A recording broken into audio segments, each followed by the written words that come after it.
Xayrlı gün Tatarstan, xayrlı gün hürmetli televizor qaroçılar. Bugün 18 mart Duşanbe. Studiyada sizni men Elza Ahmedjan ve selamlayım. Tapşırığımızın ijat türküm bilen birge bizning bilen bo'lgan tomoshachilarga ko'tarinki kayf, o'ngishli ish atnasi tilab qolamiz. Bugungi kunga kirib qolgan qay bir tarixiy voqealarga birgalab ko'z solib ketik. 18 martda Rossiya Federatsiyasida Qrimning Rossiya bilan yangidan birlashuv kuni belgilab o'tildi. Naq shu kunni 2014-yilda Moskvaning Zo'r Kreml saroyining Georgiy zalida Rossiya ham Qrim Respublikasi boshliqlari tomonidan birlashuv imzolangan davlatlar kelishuv bilan tirkala. 1965-yilning 18 martida tarixda birinchi taqir kishi ochiq kosmosga chiqa. Vashod 2 o'rinli karab yer orbitasida yangi eksperiment o'tkazish uchun kosmos kengligini yo'l ala. Haligi eksperimentni butun dunyo kuzatadi. Sovet kosmonavti Aleksey Leonov ochiq kosmosda 12 minut chamasi bo'ladi. Har yilning 18 martida dunyoning turli qishmoqlarida qiziqli bayram yumurqa tabasi kuni belgilab o'tiladi. Birinchi qarashqa yumurqa tabasining yengilroq ham anglayishliroq rizq yo'q kibik, lekin taba ingrediyentlar jilmasi azirlov ham taqdim etu usuli bilan ayrilib turadi. Bizni qarovchilar orasida loyiqli yalga, pensiyaga jiyinuvchilar bardir. Bu turkum tomoshachilarga o'zgarib turuvchi zakonlarni bilib turu ortiq bo'lmas. Loyiqli yalda bo'luvchi ham og'imdagi yilda pensiyaga jiyinuvchilarni nindi o'zgarishlar kuta. Bu so'rovlar bilan biz Tatarstan sotsial fondining bosh bilgich eksperti Alsu Mardiyevga murojaat etdik. 2024 yılda qartlıq boyunca eminat pensiyasına 58 yaşı толған xатын qızlar, aytik 1960 yılda туған xатын qızlar hem 63 yaşı толған iratlar, onlar indi 1961 yılғы iratlar, onlarga pensiya belgileybiz. Şolay ilkigiçe bizning lgotili pensiyalar var, ol indi aytik iratlar 42 yıl, xатын qızlar 37 yıl stajı bulgan xатын qızlarımızga biz 2 yıl aldan pensiyani belgilerge mümkünçilik var. Hem 24 yılda şunday kategoriyalarga da bir pensiyani belgileybiz. Şolay biz birinci, ikinci türküm, şolay tünyak stajı bulgan pedagogik, ijadi hem meditsina hizmetkarlarına da pensiyelerini belgileybiz. Şolay taşlamalı kategoriya gраждандарыбызда бар бит әле безнең бу инвалид балаларны караган әти-әниләргә шулай 2024 елда пенсияләрне билгеләп барабыз. Быел 2024 елда пенсияга чыгу өчен безнең 28дә 2 коэффициент булырга тиеш һәм 15 ел стажы булырга тиеш. Шушы стажларны җыйган чакта гына кешенең пенсияга хокукы барлыкка килә. Шуны тагын әйтеп китәсем килә. Безнең бит инде пенсия яше кичектерелде. Ләкин тупланма өлешне алу өчен монда инде шу безнең яшь шулай ук калды. Хатын кызларыбыз 55 яшьтә һәм иратларыбыз 60 яшь тулгач, гариза язып социаль фондына алар инде үзләренең тупланма эшләрен алалар. Менә бу тупланма эшкәнгә кагылганда бу инде шулай ук безнең бит пенсионерларыбызның һәр тупланма пенсиясе дә билгеләнә. Ул аерым акча һәм бу темага без әле аерым кагылып китәрбез. Алдағы тапшыруларда пенсия күләме ничек формулаша, стаж ничек исәпләнә, коэффициент ул нәрсә һәм пенсия күләменә ничек тәэсир итә. Бу һәм башка бик күп сорауларга төгәл аңлатмалар ишетербез әле. Кадерле тамашачыларыбыз, әгәр дә сезне кызыксындырган сораулар булса, безнең редакциягә мөрәҗәгать итәргә мөмкин. Без аларны социаль фонд белгечләренә җиткереп, шулай ук аңлатмалар алырбыз. Яз табигатьнең вәгъдәсе. Ә вәгъдә ул өмет. Жанда мең өмет уяна, язлар килсә көлеп. Фәнис Яруллин. Сез хәйрле көн Татарстан тапшыруын карыйсыз. Матур көннәр теләп дәвам итәбез. Бүген без гозерләребезне электрон хатлар аша җиткерәбез. Сәламнәребезне телефоннан юллыйбыз. Қолдан хат язу осталыгы онытылып бара. Шәһри Казан газетасы хатлар язу буенча бәйге игълан иткән иде. Нәтиҗәләре дә билгеле. Бу турда без студиябызның кунагы, баш мөхәррир урынбасары журналист Гөлнур Шәрәфиева белән сөйләшербез. Гөлнур ханым, хәерле көн, исәнмесез? Хәерле көннәр, исәнмесез? Бәйгегә нәтиҗәләр ясаганда иң гаҗәпләндергәне нәрсә булды? Бәйге ялган иткәчтен безнең эштә әзрәк кенә курку да бар иде. Онытыла барган хат язуга да кире күтәрелеп китәрме? Хат язырлар микән? Һәм кемнәр язар микән? Бу кайсы яшь категориясе нинди булыр микән дигән дә курыккан идек. Һәм өмет бар иде. Өлкән яшьтәгеләр күтәрелер әле дигән өметебез бар иде. Менә шушы өметебез акланды да шөкер. Иң гаҗәбе хатлар әс килмәде. Хатлар җитәрлек килде, алар барысы гомуми җыеп туплаганда 1000-нән артык хат алдык без. Илкеге заманнар өчен бу әлбәттә азрак сан, әмма бүгенге көн өчен ул бик сан һәм безне бик нык куандырды. Менә бу елларда да һәм киләсе елларга да бу хатларның саны кимемәсен иде дигән теләктә калабыз инде без. Әйе, димәк күбрәк өлкән яшьтәге кешеләр сезгә язганнар хат булып чыга. Ә менә җиңүчеләр ничек билгеләнде, нинди номинацияләрдә булдылар алар? Җиңүчеләрне без кемнәрне җиңүче итик икән соң дигән сорау тугачтан озак уйлаштык. Һәм шулай да без өстенлекне өлкән яшьтәге кешеләргә биргә булдык. Чөнки 80 яшендә иренмичән, үзенең яшь гадәтен искә алып, хат язарга утырган өлкәннәребезгә хөрмәтебез чиксез зур. Яшьләр алар барыбер да беләсезме, күбрәк WhatsApp аша, Telegram канал аша, социаль челтәләрдә безгә хат язарга тырышалар. Яшьләрне бар да бер хат яздырырга күндерү авыр. Менә монсы да әзрәк безне киендерде дип әйтик микән соң, менә шундый күренешкә тап булдык без.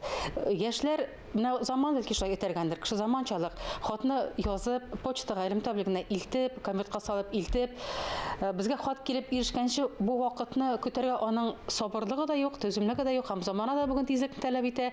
Алар күбрәк менә язды һәм мизгел эчендә ул хатның барып җитүе яклы. Өлкәннәр менә сабырлыкларын сынап, кагаз хатлар аша безгә мөрәҗәгатьләрен юлладылар. Шулай да менә иң яшь хат язучының яше күпме икән, билгелеме? 16 яшьлек бер башкортстаннан бер кыз хат язды. Ул мөрәҗәгать белән язган иде инде. Үзенең авыруы хакында язуыбызны сорап язган иде. Шул хатны этлегә алам, әмма исемнәрен билгеле бер сәбәпләр аркасында әйтәсебез килми инде. Ярый Аңлашыла, аңлашыла, әйе. Узган елның җиңүчеләре килгәндә, аларның исемен атап китәсем килә минем. Бу безнең Мамадыш районы Кече Кирмән авылыннан Эльвира ханым Хыҗатуллина, Кукмара районының Янцыба авылыннан София ханым Мустафина, һәм безнең Урсудан язган авторыбыз бу Хакимова Нурия апа, Зәйдән Рәшид апа Җиһаншина һәм Казан шәһәреннән Гөлсинә ханым Нәҗмиева. Без аларга чиксез рәхмәтләребезне белдерәбез һәм җиңүләр белән котлыйбыз. Аларга дип әзерләнгән рәхмәт хатыбызны һәм шу үзебезнең Казан газетасында чыккан дини календарыбыз Дугалы йорт дини календарын бүләк итәчәкбез. Һәм шу бүләкләрен алырга редакциябездә көтеп калабыз. Эпистолляр жанр буенда омтылып бара торган жанр, хат язу жанры димәк бит инде. Аның үзенең кагыйдәләре дә бар. Менә бу хатларда чагыламы, шул кагыйдәгә тугры калалармы? Эпистолляр жанр ул инде безнең бирәнгә Египтә барлыкка килгән, һәм Россиядә 7-8 гасырларда барлыкка килгән. Элеккәрәк бит хатлар матур дип башлаганнар. Күптән күп, чуктан чук дип шулай сәламнәр җиткерәбез сезгә. Безнең укучыларыбыз бер нәрсә менә хәбәр хатта да баралар, хөрмәтле дип өндәшү сүзләре, хөрмәтле Шәрик Казан газетасы редакциясе дип бар. Әмма менә алар шушына бәйгене көткән кебек утырганнар да, менә каләмне кагазга төрткәннәр дә һәм сөйләгәннәр дә җибәргәннәр. Бер нинди нидер кысаларга да кермәгәннәр алар, нидер жанрның таләпләрен дә үтәмәгәннәр. Менә кара каршы чырашкан сымак утырганнар да аларның хисләре түгелгән дә киткән. Шуларның беренчәсен укып китәргә мөмкин булса? Әйе, менә бик кызык хәл булды. Ел башында без безнең студиягә чакырып, шулай эфирга чыккан идек. Һәм без бәйге ялган итебез хакында сөйләшкәндә идек. Менә шу тапшыруны карагач, 2 көндә үтмәде. Кукмара районы Янцыба авылыннан безнең София Мустафина, ул бик сәләтле ханым, шушы хатын тотып үзе йөгереп килеп киткән. Менә тизлекнең тагын бер тизлек яратуның тагын бер бәласе. Почтаның тапшырганын көтеп тормаган иде, үзе яклады бу. Почта шаккайчан килеп җитермен дип әйтеп, үзе килеп киткән, менә хәтта аның хатында ни дә юк, почтаның мөхәре дә юк, печатләре дә юк. Булай дип үзе дә яза ул. Хәерле көн, хөрмәтле Шәһри Казан. Россия бер каналында әңгәмәне тыңлаганнан соң сезгә язарга булдым. Әйе, хатларда яза идек. Әнигә, дусларга, сөйгән ярларга, армия сафларында хезмәт иткән егетләргә, алардан җавап килүен түземсезлек белән көтүләребезне тулкынланып укый идек, искә ала идек. Менә оштай башлап җибәрә, хәтта мин аларның хатларын эшкәртергә дә кул бармады. Шуны хәтле мотор язалар алар менә. Искиткеч. Икенче менә оштай башлаган. Хәзер тагын бер хатны гына. Беләсезме, бу хатларда күбесе үзләренең яшьлекләрен яңартканнар. Менә хатирәләрен, аларга хат язу яшьлекләренә алып кайткан. Хат язу гадәт түк, яшьлекләренә алып кайткан. Менә шул яшьлекләрендәге хисләрне, яшьлекләрендәге хатирәләрне алар яңартканнар. Үзек, кушамат белән эндәшкәнгә үпкәләп, ызгышып, сугышып йөрмәдек без. Миңа салам түбә диләр иде. Дисәләрсең, чәчләрем сап-сары булгач, нишлимсең инде? Шулай да бу кушамат математика укытучысына Шамил абыйга ошамады. Салам түбә түгел, алтын түбә ул диде. Мин математика фәнен бик ярата идем. Ничектер җиңел бирелә иде миңа. Шуңа күрәдер инде хөрмәтле укытучым кушаматны төзәтүне кирәк тапмагандыр. Соңрак мин югары уку йортының физика-математика бүлеген тәмамладым. Салам түбә үземә дә кызыграк, күбрәк иде шул. Менә алар шундый хатирәләрне үзләренең яшьлек чорларын искә алып безгә язганнар. Һәм тагын безнең шундый бер хатыбыз бар. Бу Казан шәһәрендә урнашкан театрларыбызның берсендә эшли торган артистканың әнисе, шушы артистка ханым хат күтәреп килеп кергәч, тә безгә гаҗәп булды. Ул да нәкъ менә шушы бәйгене ишетеп безгә хат юллаган. Әмма гозур итеп юллаган. Бу апа инде шәһәр фатирында яши, күршеләре нык тынычсызлыйлар. Ул үз нигезен ташлап китәргә теләми.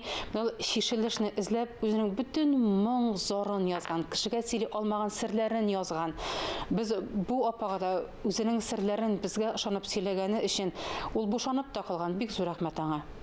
Бер кызгач алар язганнар, хәтта тукты да алмаганнар дисәм, менә монда арасы да калмаган, аны юл арасы да рәхәтләнеп.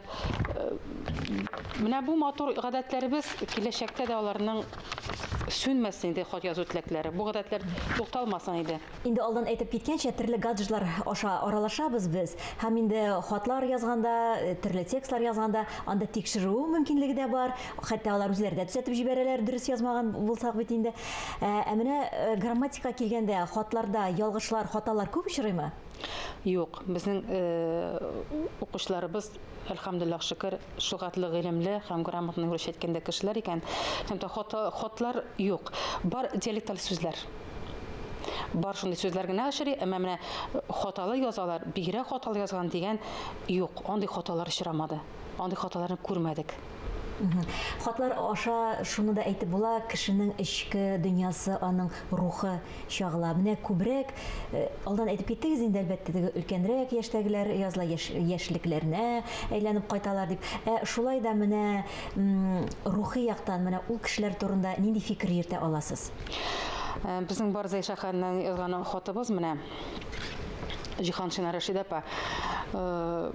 Ул үзенең әти-әнисе, нәселен барлаган язмалар безгә җибәрде. Хәтта Рәшид апа безгә бер түгел 2 хат язды ул менә шулай. Ышанычрак булсын дигән микән инде илемнә шулай. Менә теләк туган бит. Теләк туган бит, берсен язган да, димәк туктап кала алмаган. Ул икенчесендә, өченчесендә хәтта менә шулай язган икән, язды безгә. Укучыларыбызның күңелләре саф. Алар милләт хакында уйланып, милли йолалар, гореф-гадәтләрне яңартырга һәм аларны сакларга теләп яшиләр. Алар үзләренең яшьлекләрен һәм менә әти-әни нәселләрен барлаганда да ул чорда яшәгән гореф-гадәтләрне, йолаларны искә алалар. Димәк, бу аларның бер кат яңартуы, безгә сөйләве, бу милләтебез сагына хезмәт итү дип талап ит әле. Бәйге игълан иткәч, безнең студияда кунак булып килгән идегез, Гөлнур, һәм инде шул чакта сез вәгъдә иткән идегез, үзегез дә утырып хат язам дип. Булдымы? Вәгъдәгездә сүзегездә тора алдыгызмы? Кемгә юлладыгыз ул хатны? Хатлар язу кызганычка каршы утырып язу булмады бит. Әлеге дә баягы менә тизлек заманы, соңга калмау, һәр минутта кадерле вакытның кадере арткан вакытлар. Әллә кадерсез дип әйтә алмыйм бу вакытларны. Вакыт җитмәү электрон аша аралашуга итерә. Алайса, без булай сөйләшик. Әйдәгез менә бүген тапшырудан соң кайтасыз, эштән соң безнең тапшыру исеменә хат юллыйсыз. Үзегезнең фикерләрегез турында, үзегезнең тәкъдимнәрегез турында. Без аны үз чатыбызда инде җыелышып укыйчакбыз. Сөйләштекме? Килештек. Ярый. Бик зур рәхмәт килеп көнегезне безнең белән башлаганыгыз өчен. Һәм инде әлбәттә еллар узгач бу хатлар турында без тарих битләренә укып белербез. Әмма дә ләкин бу искиткеч матур күренеш утырып хат язу, ә инде аны алып уку үзе бер шул кадәр күңелгә рәхәтлек бирә. Бик зур рәхмәт сезгә. Матур көннәр теләп сезнең белән саубуллашабыз. Календарда яз. Табигать исә кыш белән саубуллашырга ашыкмый бугай. Күңел яз көтә шул. Тиздән кар астыннан беренче яз чәчәге умырзая башын калкытыр. Җирдә бу чәчәкнең барлыкка килүе турында кызыклы риваять саклана. Җәннәттән куылган адәм белән Хава өстенә кар ява. Хава сынауга түзә алмыйча елап җибәрә. Һәм Ходай аны кызганып, берничә кар бөртеген умырзая чәчәгенә әйләндерә. Халкыбызда беренче яз чәчәген җырларга салган. Шуларның берсен сезнең игътибарга тәкъдим итеп, мин Эльза Әхмәтҗанова сезнең белән иртәгәгә кадәр саубуллашам. Исән, имин булыгыз.